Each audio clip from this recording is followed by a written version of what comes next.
Hey everyone, it's me again.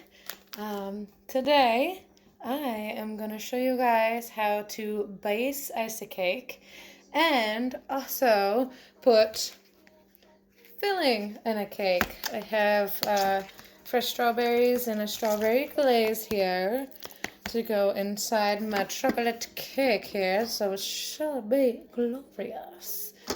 But this is going to be a 3-layer chocolate cake with the strawberry filling. So I am going to show you guys how to do this. You're going to need, you don't need it, but it's a lot better on you to have the two. I have this one, which in my previous video is the poop cupcake tip, which is actually 2A. But this is going to be your best friend when it comes to filled cakes. And then of course my icing tip, my big mama jamma here. And you can get this at Walmart or Hobby Lobby, of course online or Michael's, wherever you would get your cake stuff. Mostly you'll find a regular icer. Okay, so let's see if I can get this angled here so you guys can see. When you are filling a cake, to avoid the filling falling out and oozing out of the sides of your cake as you're frosting it, you want to kind of provide a barrier around the edge.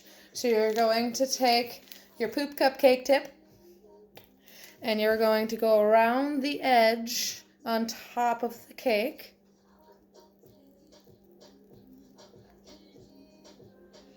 Like so.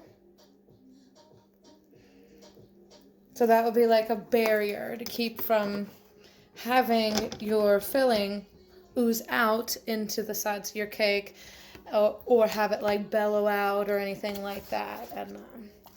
And you don't really need a whole lot of filling in between each layer, because this is going to be a 3-layer cake, so there's going to be sufficient amount. And if you put too much, it's never good to have too much of anything. I'm sorry I look so rough. It's mom bee life, Looking a little tired today. But you want to make sure you put a sufficient amount, but not too much, because you are putting this through each layer. You want to make sure everything spreads. Now this is just one thing of strawberries and then the glaze. I do sometimes make the glaze by myself, but there's other times I just use the glaze from the store. And if you do use the glaze from the store, I recommend that you let your strawberries sit in it for a little bit so that the glaze can get a little bit of a natural strawberry flavor, because it's sort of artificial taste. I don't know if you guys ever had it with a strawberry shortcake or anything like that. So I've got myself, see, look, pushing it. So I got myself spread out here for the most part. So you can see. So I got my first layer, and then I'm going to put on the next layer of cake. What I like to do is I don't really use a cake tool for this, like scoop the cake and put it on top of the cake. I just use my hand. I place it in the middle of the cake like so. Flip the other board over, and your cake should come off. You're going to have some excess. And keep it in the middle of your hand like that. Flip it over, hold it, put it on one end, and carefully move your hand out. And then kind of situate the cake on top, like so. So there's that, and you will see that there's a gap, and that's only because I don't cut the tops of my cakes when they bake.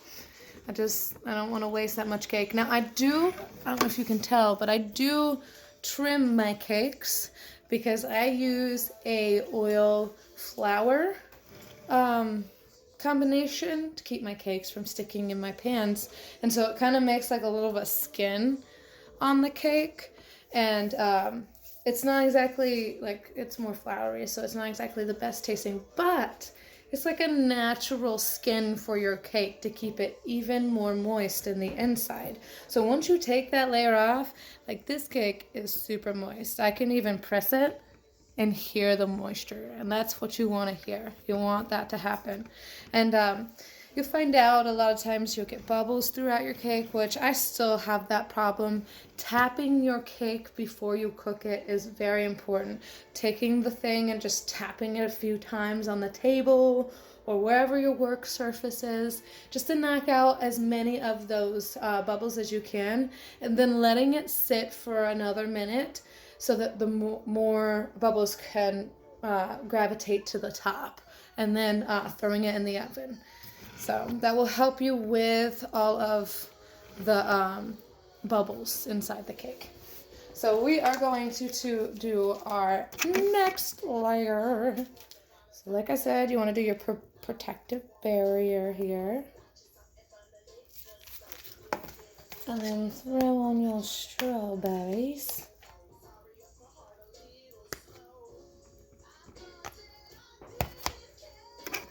Spread it out as well as you can. It will kind of smush down and kind of do its own thing once it's inside of the cake because it has weight on it. So just try to make sure you get it as flat as possible. That's very important, especially for the structure of the cake. Any cake that's rather high, I definitely recommend putting a dowel rod in, or if not, a few of them. So let me grab my last layer of cake. And like I said, hand in the middle, flip it over, very easily take that off, flip, and carefully put on top. Now, I bake my cakes the day before so that they have at least 12 hours to rest in the refrigerator, so that this process is not so hard, because if your cake is hot at all, trying to move it makes it it's so much more fragile. So you definitely want to make sure your cake has time to rest. So as you can see, bama lama, all of my cake is stacked. It's not perfect, but you can make it more perfect with the icing and everything once it's all covered and such. And so at this point in time, what I do is I take this tip and I'll go in and I'll fill up the edges around, like the bottom, around each layer and everything, and kind of fill those in, and then go back over with my big tip. So I'm going along the bottom, filling that edge. Then I'm going along each part or each seam of where each of the cakes meet.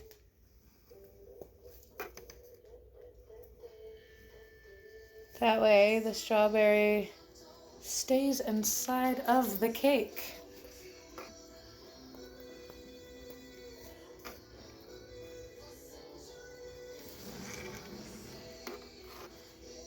You might have to go back over a little bit. Make sure you don't get crumbs into the cake, because then it's white icing, so it's just gonna get everywhere. All right, and then that's where this Mamma Jamma comes in. As you guys can see, I use bag clips for the end of these half the time. It works really, really well. All right, well now we've gotten to that point. I'm gonna bring my icing over here, so that way I have it. And then I'll show you with the icing tip. It does have a jagged edge and a straighter edge. Really doesn't matter which one you use. Most use the straighter edge because you're going to be smoothing it out anyways, so it just makes your life a little easier. So you're going to want to start on the bottom like so, and you're going to want to be away from the cake just a little bit, kind of like when you were in the border video that I showed you guys. And you'll press it into the cake, and then you'll just turn your turntable and bring your cake around, like so. Now I am left-handed, so I go this way. Right-handed people will probably go the other way because it's easier for you guys. Teaching myself how when I was learning how to cake decorate, and I worked for the bakery that I worked for, everyone was right-handed, so it was quite an interesting process to teach myself the left-handed way, which is not like it's hard, but the brain is, you know, sometimes you're like, oh, wait a second. Oh, yeah, I gotta do that differently. But, yeah, it was fun. So you're gonna wanna go all the way around your cake, keep the same distance. As you can see, running out. It's good to try to run out and get out all of it out of the bag before you go to fill the bag again. Because then it's not too much of a chance of having a big air bubble in there. Then next thing you know, your tip is shooting icing everywhere. And that's no fun for anybody. I've had so much icing on my glasses and my hair, everywhere. I'm putting more icing in there. As you can see, I flipped the edge of my bag. It kind of makes it a little easier on you. Icing in there. Alright, and let's squeeze it down. Up here are the air bubbles. Make sure they're nice and out of there. Bag is prepared and ready for you for the next round. Okay, and so we gotta finish going around here.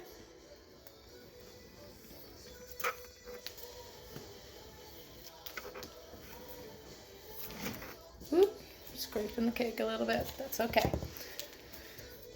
And I like to go over the edge a little bit more, so that way I can for sure have a good edge around the top of the cake. So I am all the way up. Woohoo! And you go around the edge, and you want to go run to the middle. I know you guys can't really see it because I'm behind this cake. Okay.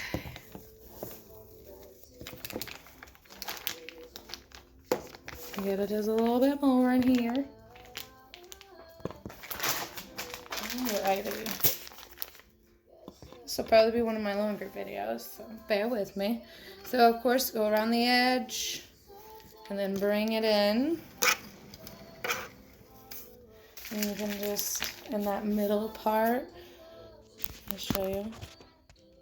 That middle part, you can just put a little dot like so, and then you're going to smooth it all out and make it beautiful. Oh no! Reassituate my camera. Okay, success. All right, so there's that. Now we are going to smooth it out. You're going to want to take your spatula first. I have one of these. I have one that has a little arch to it, and you can also use the bigger ones like this if you want to, depending on how big the cake is. I like to use the smaller ones because it's easier on the hand. So you want to smooth it out, spread the icing as much as you can. These are really good to make sure that the icing is meeting the board, if you guys can see that.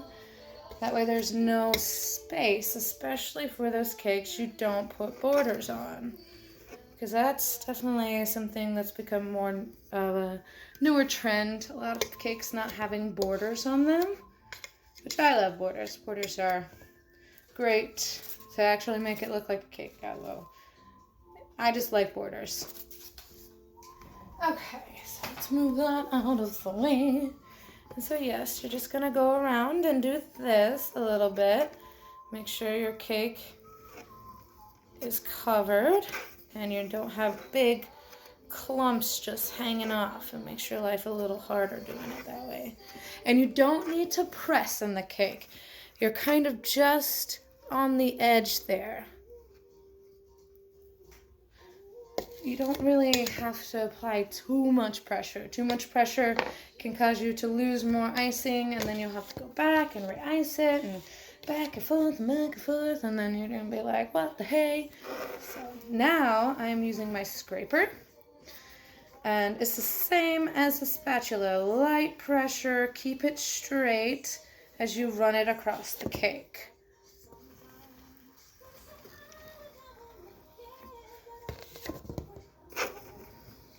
Man, it smells so strawberry up in her.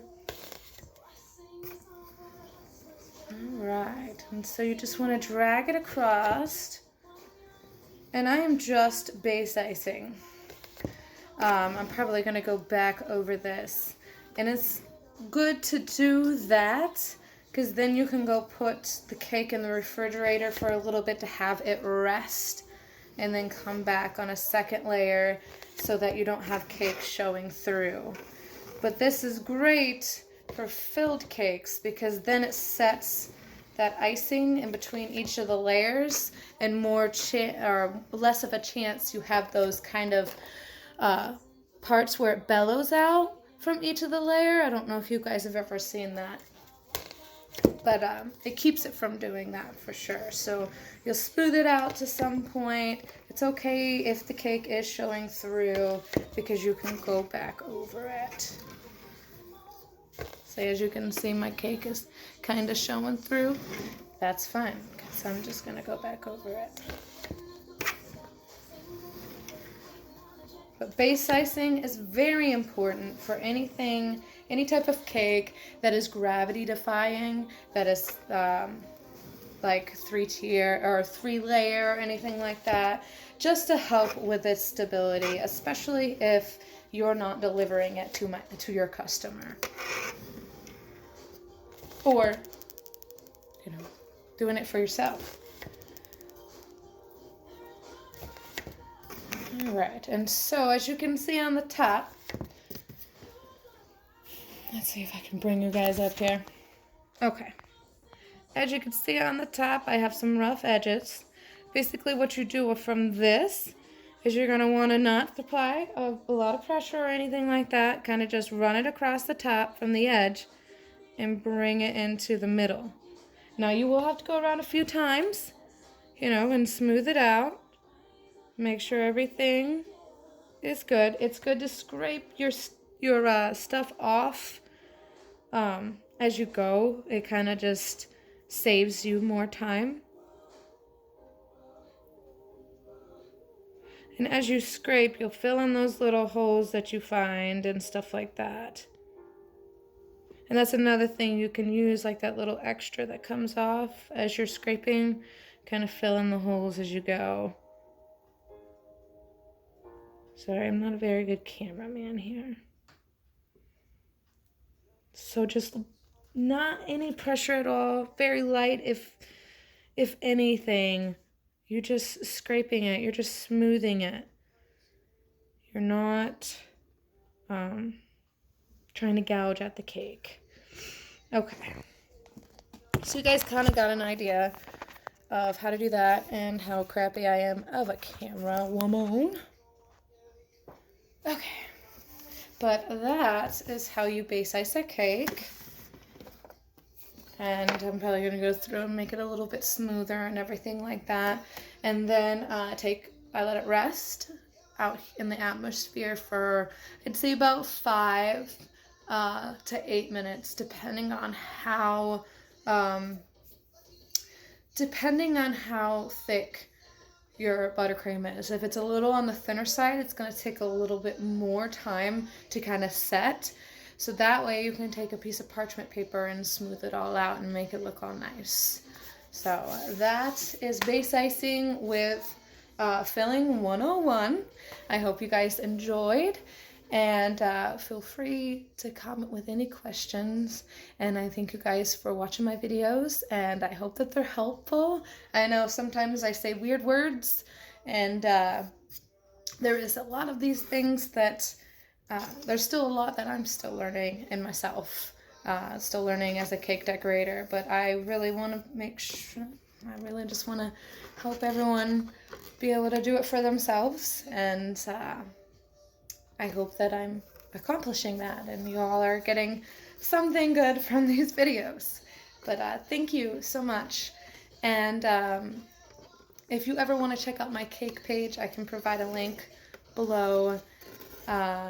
Just let me know, and you all have a wonderful day, and like I said, thank you.